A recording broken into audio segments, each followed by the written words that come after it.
स्वप्नील कुसळे या निपुण भारतीय नेमबाजाचे जीवन म्हणजे चिकाटी आणि यशाने भरलेला एक उल्लेखनीय प्रवास आहे. 2008मध्ये 12वीत असताना स्वप्नीलने अभिनव बिंद्राला ऑलिम्पिकमध्ये भाग घेताना पाहण्यासाठी त्याची बोर्ड परीक्षा वगळली होती. यातूनच लहानपणापासून या खेळाबद्दलचे त्याचे वेड किती होते ते दिसते. स्वप्नील भारतीय रेल्वेसाठी पुणे विभागात टीटी म्हणून काम करतो व कठोर ट्रेनिंग टाईमटेबल आणि नोकरी यात संतुलन ठेवतो. रेल्वेच्या पगारातून त्याने त्याची पहिली रायफल विकत घेतली होती.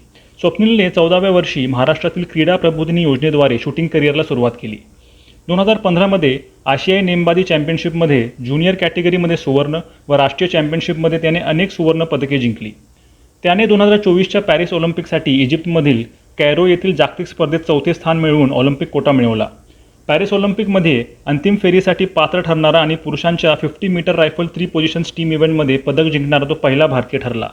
नेमबाजीच्या एका समर्पित तरुण चाहत्यापासून ऑलिम्पिक पदक विजेत्या स्वप्नील कुसळेचा प्रवास त्याच्या खेळाप्रती त्याची कमिटमेंट दाखवतो.